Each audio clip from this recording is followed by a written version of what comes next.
It feels very nice to be sitting back on the sofa in the lounge having a conversation, because I just checked my phone and over the last month I've spent 18 days away from home, which have been amazing. I've thoroughly enjoyed visiting a few countries and a couple of lovely hotels as well.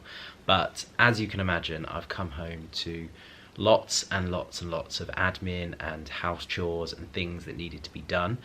And so I literally spent the weekend at home, which was much needed. I had a break from all of the socializing and I just got stuck into doing housework and just getting on top of stuff. There are still lots more to do, but it was just nice to be at home again and spend some time with Lydia and the animals. And as I've not spoke to you, I don't think, on this channel yet, of course, spend some time with the chickens, which are the latest addition to the Millen-Gordon household. I think I've pretty much documented the majority of my travels either here or over on Instagram, and so I won't spend too much time running through all of the things that I've been getting up to, because hopefully the majority of you have caught up on those anyway. But today I need to get busy doing some decorating in the garden, because tomorrow we have Nicholson's coming over to do some planting around the chicken coop. There's going to be a few little tweaks that need to be done on the pen and coop itself, and so one of the first things that we wanted to do was to put some wildflower around the coop, just to make it more decorative and to feel more integrated into the space. This isn't the best time of year to plant wildflower. You really want to be doing that in the springtime, so you want to allow for the turf to settle in and then be able to grow. At this late stage in the season, you may find that it just really struggles. And so to give it the best chance to thrive, I think we're going to be waiting until next year to do that. But what we can do at the moment is plant some kind of sporadic little areas around the coop just to help soften it into the woodland area, and that is exactly what we're going to be doing tomorrow. But before we do that, because they will be in the way of this task, lots of you have been sending Lydia videos of the chicken wire being painted black, because it really helps hide the wire itself. I think with darker backdrop, which we in general have, bar the odd tree trunk, it just kind of gets lost into the background, and so it ends up looking like there isn't even chicken wire there, which is a fundamental part of keeping the chicken safe. We've got quite a tall pen, it's just over 6 foot, and so there's a lot of chicken wire, and so it would be nice if we can help disguise that and soften it again just a little bit more. But of course, once the plants are in, I won't be able to get behind the back to paint the wire, and so I really need to get onto that today. I need to go out, pick up some materials and get painting, because it is a beautiful day out there today, and I think tomorrow's looking a little bit wet. You two bathing in the sun. You found the little sun strips. Hey? It's been a while, Porty, hasn't it, since you've been on the channel? Oh my goodness.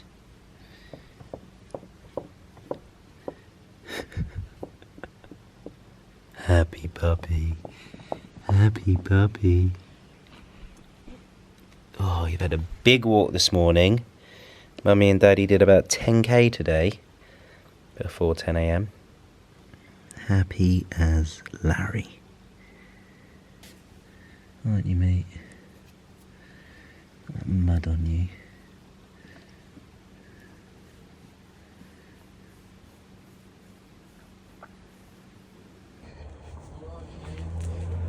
Right, so I've just got back from the wholesalers and I picked myself up a paint bucket, a telescopic roller with a medium pile roller on it. I've got myself some masking tape, also got a thicker one of those as well, and most importantly, our paint. So this is Hammerite, it's designed for metal, and I've got a smooth black. And so the idea is that the majority of the backdrop of this pen, I keep on saying coupe, I mean pen, is dark. So if we're going to paint it black, it's going to camouflage it, and it's going to look like there's no chicken wire there. So particularly when the light hits this area, it really stands out. The only time that you're going to see this is when there's light behind it. So the coupe itself, of course, will highlight where the chicken wire is, and any trunks of trees will also do the same. But the majority of the chicken wire will be camouflaged, and so it will just help soften it. Like I mentioned, the guys are back tomorrow to do some planting around the edge of the pen. I need to get this on today so they can plant tomorrow, and I'm not covering the plants in paint, but also so I'm not in their way. So I'm going to pour some of this into here. I'm going to run a time lapse, and hopefully we'll see this transition.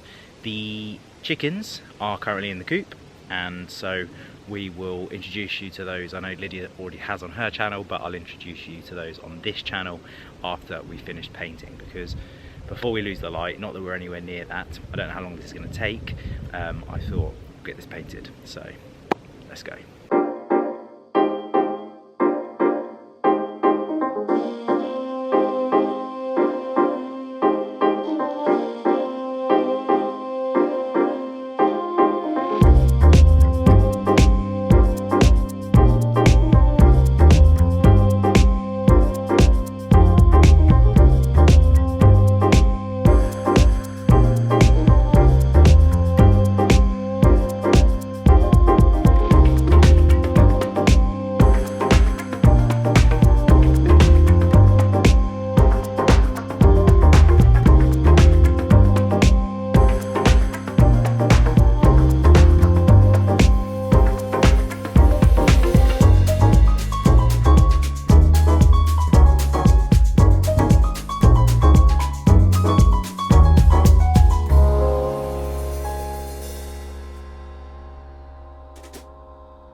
I wish I'd had £1 for every person that told us to do this when we showed our chicken coop, because I think I would have, I'd definitely have 50 quid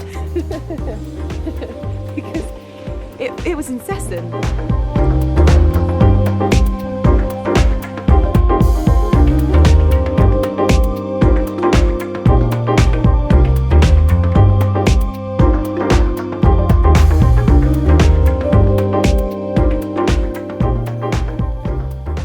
Okay, so there you have it. You can see now that it looks a lot more disguised, the chicken wire that is, of course.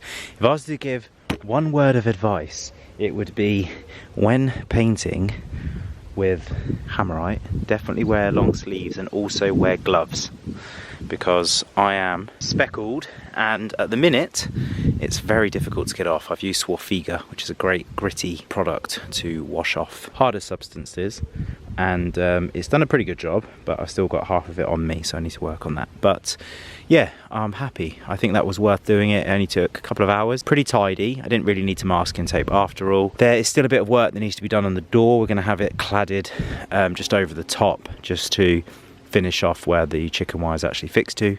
And we're also going to stick some rods just to add some more support and tension to the chicken wire, because at the moment it is a bit flimsy. You may have seen as I was rolling it, flimsying around, so that will just give it some more structure. And there'll probably be some sort of 8mm rods that go from post to post, just to hold that up. Tomorrow the chaps are in to fit or install the trees. It's due to be very wet, so we'll see how they get on, but I'll document that and show you this space once they have got busy doing that, and hopefully we'll get a bit more of a feel for what this area is going to look like, and then I'll talk to you about some of the rest of the plans that we have. I've just quickly jumped into the office because today's video is in partnership with Asus, and for anybody that's not familiar, Asus are the creators of lots of multi-purpose and market-leading laptops. Now, before we get into some of the nitty-gritty, my manager and team have actually used Asus laptops now for many years, and they are huge fans. And so when the opportunity came in for me to check out their latest laptop, they were like, you need to do this because they are absolutely fantastic. And so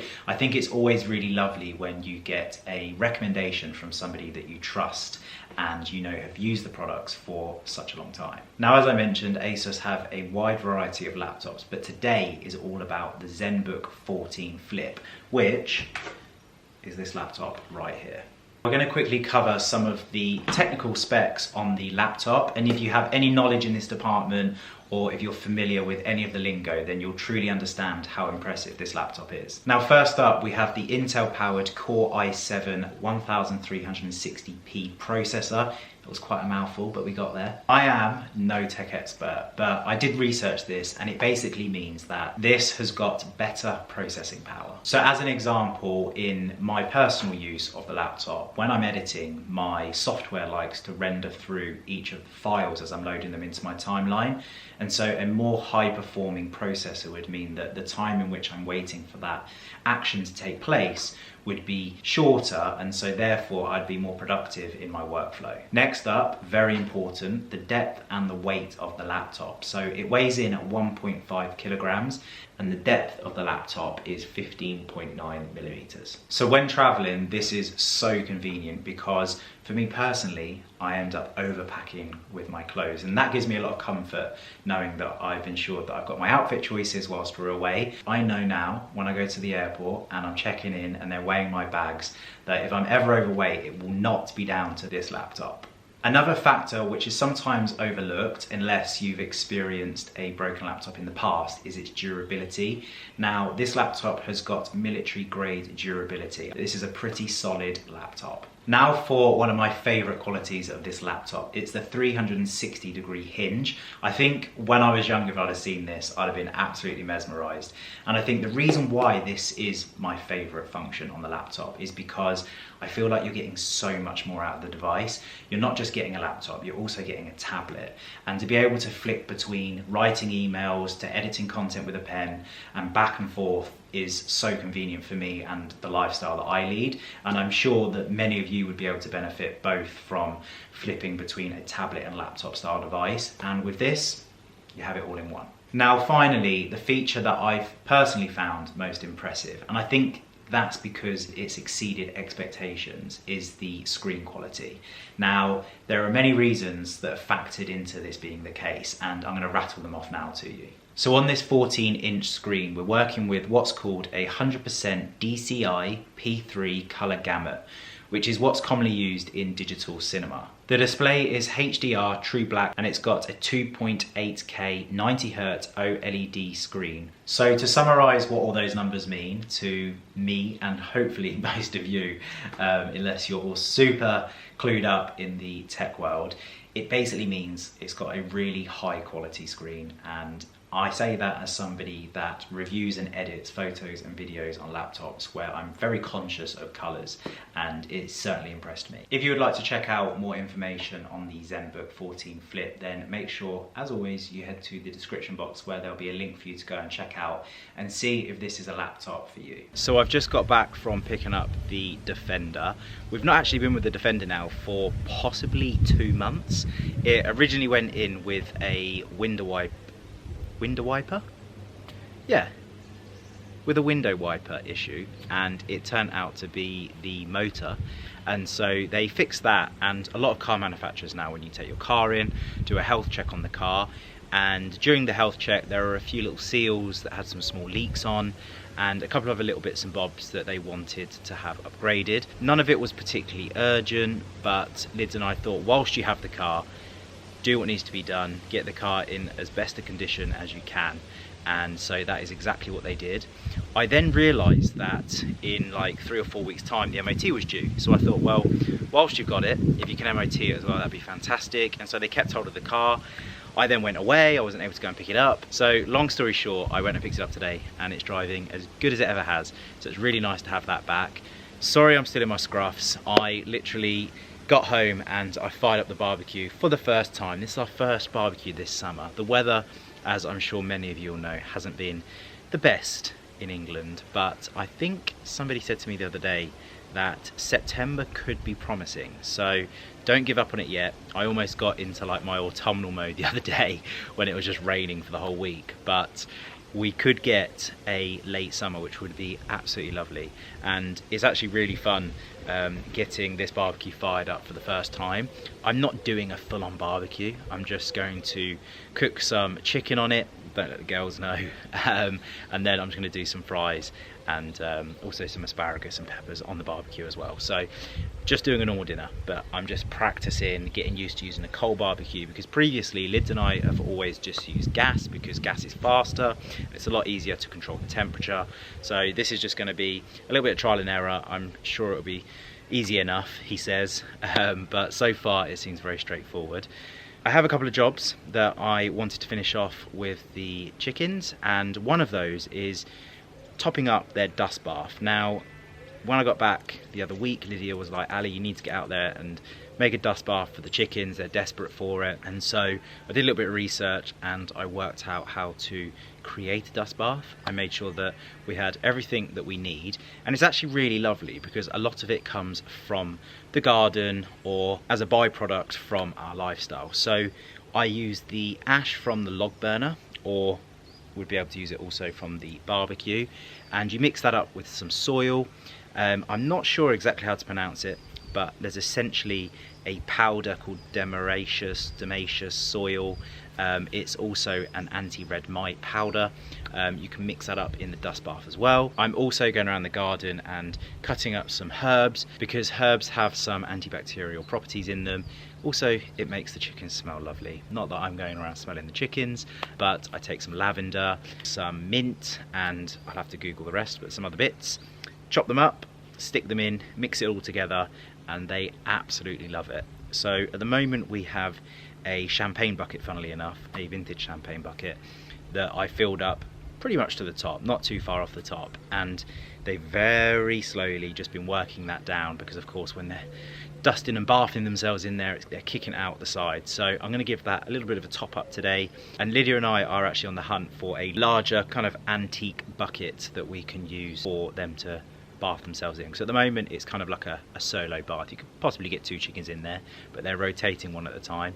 But I think we have something a little bit bigger. Can't be too big because you can't have the rain hit it, and we're using the elevated part of the coop to keep it out the wet and keep it dry, and so we can only probably go maybe 2 to 3 times bigger than the existing bucket is. It just means that then a couple of them could get in there at the same time, which will hopefully make the chickens happier. And so we're going to do that quickly now whilst the barbecue is finishing off getting nice and hot, and then we'll sit down for dinner. So this is the product that we're using in their dust bath. It says on the front that it's safe, odorless, natural, no chemicals or pesticides, and it's harmless to children and animals.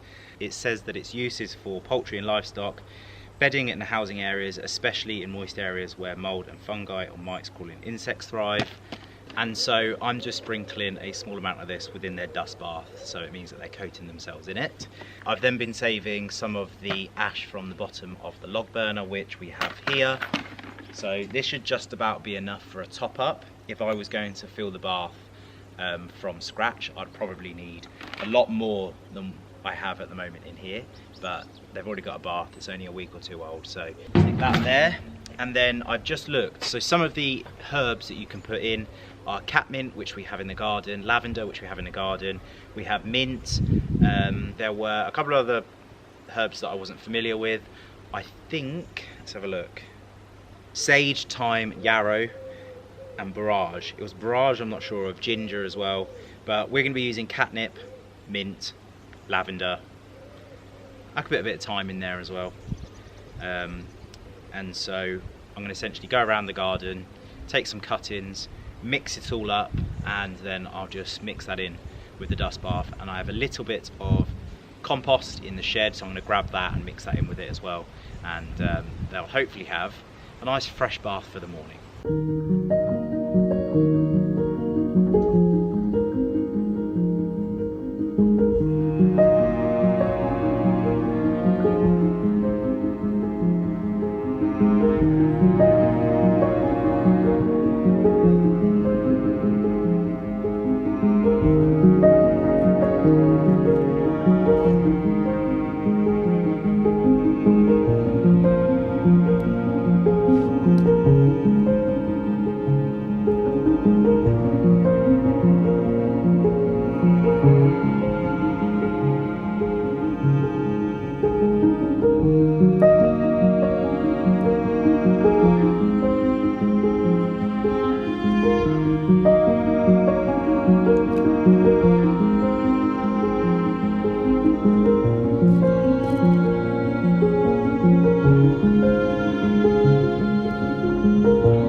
started doing some composting, and so these offcuts could just go in as the greens.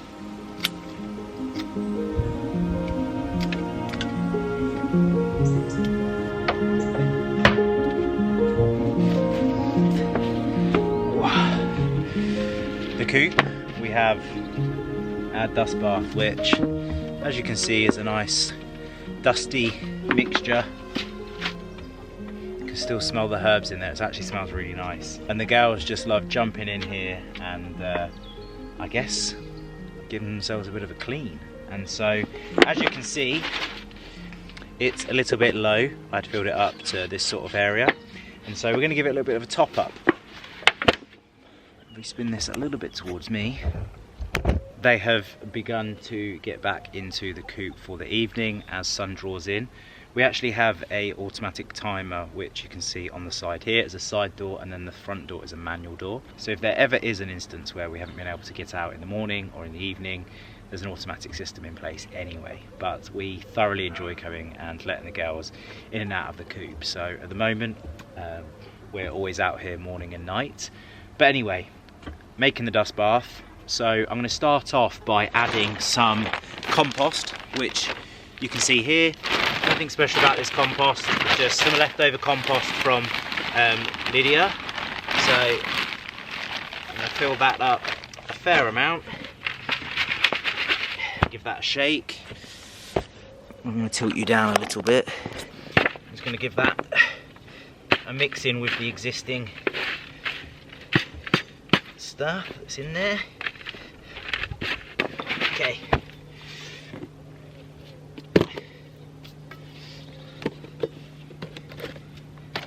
Next, I'm going to add a scoop of this. I'm just going to powder that in.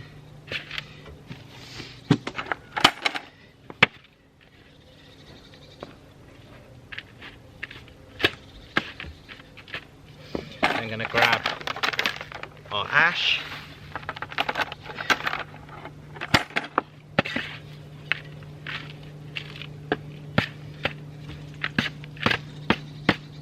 This really helps create that dusty mud bath.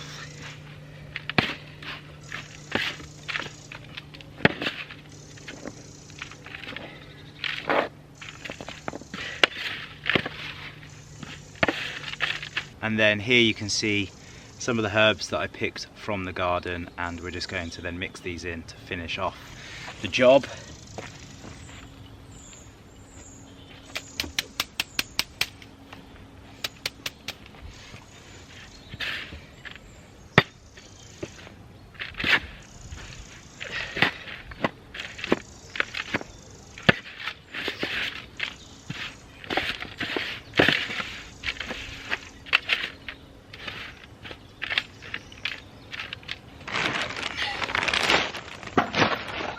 And there we have it.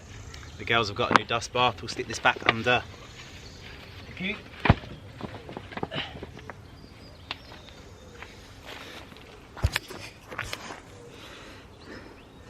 And there we go.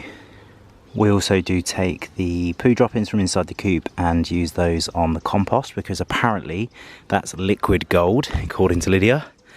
And my battery is running a little bit low on the camera, but I'll quickly take you inside. I'll give you a quick rundown of who's who. So for those of you that haven't seen Lydia's video, where I believe she goes through this, under the coop we have Bluebell, and she's an absolutely lovely girl. She's relatively comfortable. And then at the back with the fluffy feet, that's Beatrix. Lumi in the background, who's very disinterested in the chickens.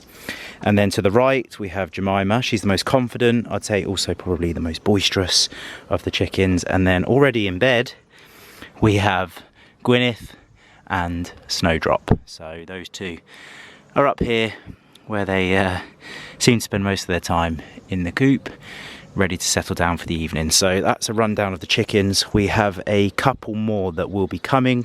We're just currently on a waiting list, and so when they're available we'll probably add those chickens, and then that'll be our lot. It's been a nice learning curve so far. Everything's gone very well, and so fingers crossed it stays that way.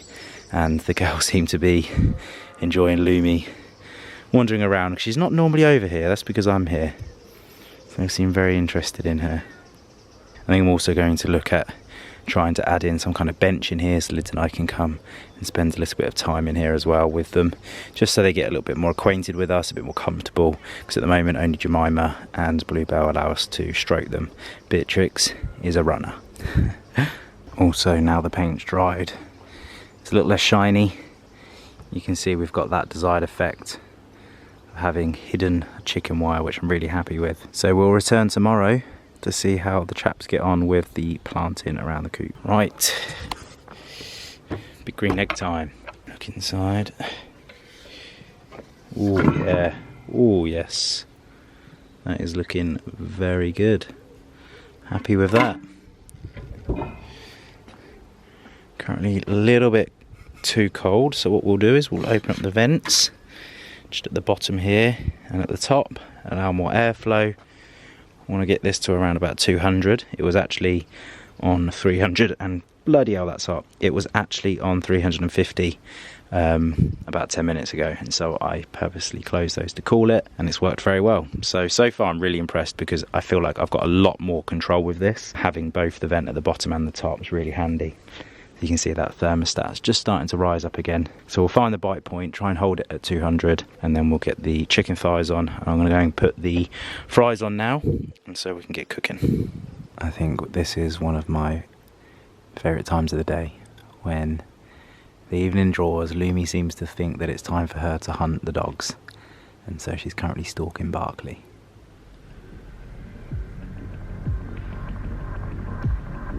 She takes it very seriously.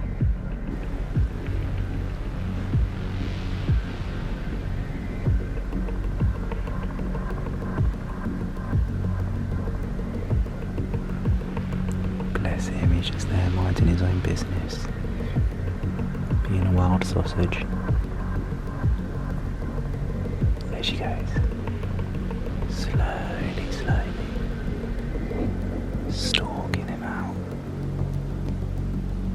There she goes.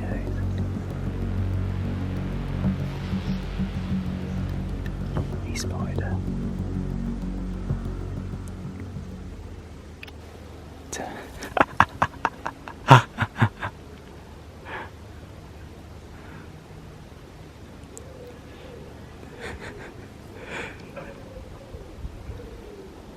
Go on, up you go. Just for reference, Barkley does like it when Lumi chases him. He often chases her. So there we have it, optimum temperature reached, 200 degrees, very happy with that. Not bad for my first time on it. So you've got the bottom vent wide open, top pretty much fully open as well. But if that's what it needs, that's what it needs.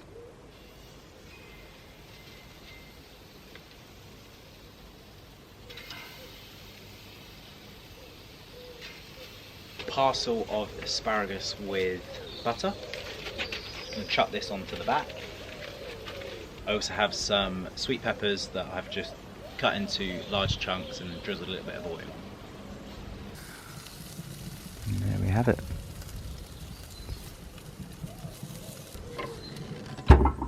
I think with all things in life, the more that you do them, the better at them you get. I think that some of the things that I instantly know that I want are, I want some upgraded barbecue utensils.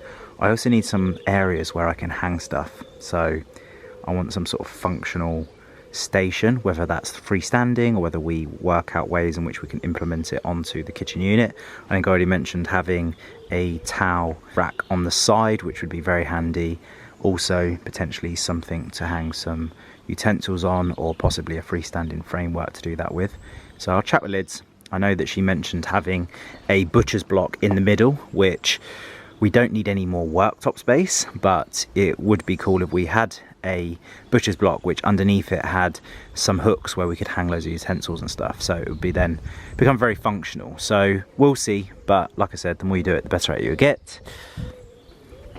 And we're going to allow this to cook away, and fingers crossed, first barbecue of the year is a successful one. I also forgot to mention that I have also stuck some apple and cedar wood just to help smoke out the meat a little bit. So there are a couple of ways in which you can do it. One way is you can soak it in water prior to putting it into the barbecue. I think you can add some other bits in there as well, like wine, and then that will really help smoke it through.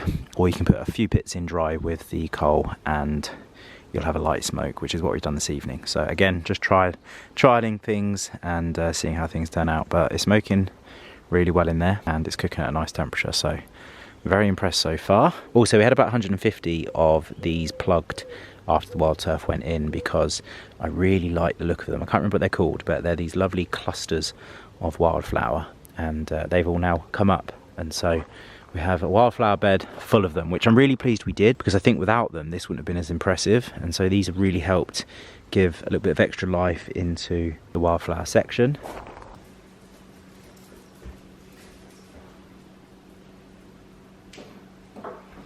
A plate full of fries, some chicken, asparagus and peppers. I've had a little taste of the chicken. Oh my god, it is so succulent and so flavoured. I did marinate it in mustard, chipotle, salt, barbecue mix and mustard, but it is so good. I think it's the best chicken that I've ever done on a barbecue, and that's the first time I've used that barbecue. Wow. Yeah, it's mega. I'm very impressed with the green egg.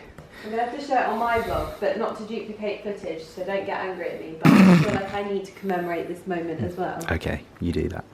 Take that off. Take that out.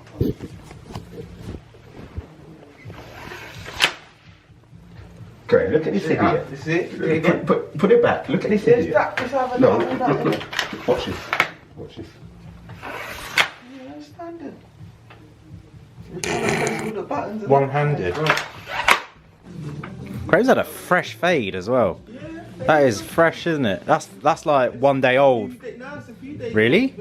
Friday, mate. Wow. It suits you, that. He's literally standing over there just showing his arse to the camera. My bottom as well. Yeah, I won't put that clip in.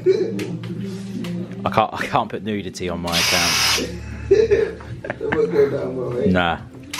Let's get that cement mixer on. What? Get that cement mixer on. We've got a big crack to fill.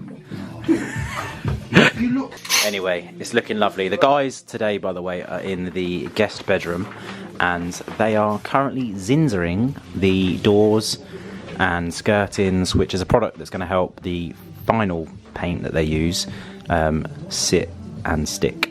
So that's what's going on.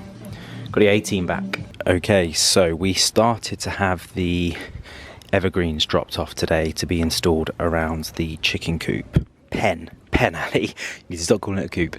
And whilst they're very lovely, they are a little bit too tall, which Lydia made a really valid point. The chickens need the sunlight, and so if we put a hedge line around that's too tall, then the chickens aren't going to get the light that they need. So unfortunately, these aren't necessarily going to be able to be installed today, because to have that high hedge line around the coop wouldn't be ideal. However, I kind of feel like having a mixture of heights could be a nice way of making the space feel a little bit more natural, which means that you have slightly higher pools and then a smaller... I'm going to come back to you guys, 2 seconds. Sorry about that. I don't know where I got to, because that's quite a long conversation with Lydia, but I think, just to summarise back over this thought process, and kind of also what Lids and I've just discussed, is that we don't want a high hedging around the pen, and so we want to have a more natural integration of hedging around the coop, because it'll give the girls a little bit of protection with evergreens as well. In the winter, when we get heavy winds, they'll have more protection. We've also got a irrigation system just in the back right corner, which has got a tap and a time clock on it. We'd like to try to hide that and disguise that with hedging as well. And so what we're hoping to achieve is to have a lower hedging around the front where the sun follows around the day. We do not want to reduce the amount of light that the girls are getting inside their pen, and so it wouldn't be fair to put these higher hedges around the front and give them no light. So the idea is where there is no light coming in at the back of the coop, we're going to have higher hedging, which will serve its purpose in hiding the irrigation. It'll also be able to be visible from the front because it will slightly grow up and you'll be able to see it across the top of the coupe, which will also be very nice. It will also give some good shelter through the winds that commonly do come through the fields out the back. And then around the front we'll just have some clusters of slightly smaller hedging, which will probably sit a couple of foot just across the front, just to soften the front of the pen itself, but won't compromise on the sunlight coming in. It also means we can play around with a variety of native hedges. So that's the sort of plan today. I think we're going to stick hedge line across the back, so we'll probably maybe do like 4 and 2, and then across the back here we'll do 2 and 5, something like that. And so we have a longer leg coming out this way and then a shorter leg up this side, but then slightly longer that way, just to create the opposite of symmetry. We just want it to be asymmetrical. We want it to feel a little bit more natural and integrated into the woodland as much as it can.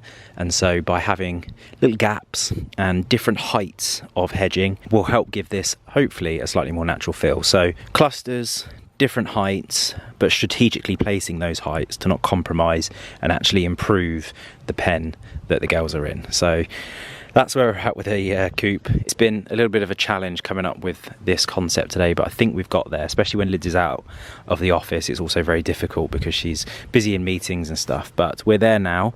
You can see Jemima currently in the new dust bath. They're absolutely loving that. Look at her rubbing herself in it. You enjoying that? Having the best time.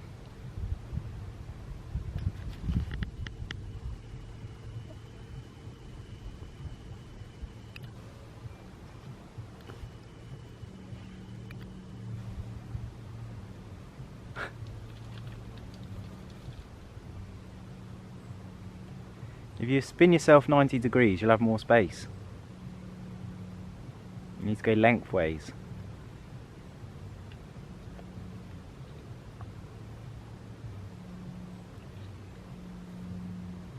That's better. Okay, ladies and gentlemen, I thought I'd quickly finish off showing you where we're at the moment with the chicken pen. The ladies are loving the new addition into their coupe, so I'm not sure whether Lydia is going to be over the moon that I made this decision, but I decided to stick one of the trees inside the actual coupe. I think it adds a little bit of entertainment for the girls. So the mulch on the ground will be the perfect foundation for them to create their very own dust bath. And so the drier the weather, the more that they're going to be able to make another dust bath, just a natural one in this area. And the fact that we've also got the trees at the side will probably make them feel quite cozy as well. So it's, in my opinion, been a very nice addition to the chicken pen. It also hides the irrigation really well, so the more that this fills up, the more that will become disguised, and it just, in my opinion, is a nice little way of hiding this. So we've got 4 ladies just checking out the new Quercus Ilex, and if we go to the other side of the coupe, you'll see that we've just done a small row of hedges here. I'm actually going to prune a couple of these down so we have different heights, so it's not too linear and too uniformed, but that's all we have at the moment. So some that side, some this side, and then nothing at the front of the pen yet, because of course we're just waiting for some smaller plants to come in. So I'll update you as we finish off and do more with the chicken pen. So as always, thank you for watching. I hope you have enjoyed this week's video. As always, I'll leave all of the relevant links in the description box down below, and I'll see you next Wednesday, 5 PM. Take care.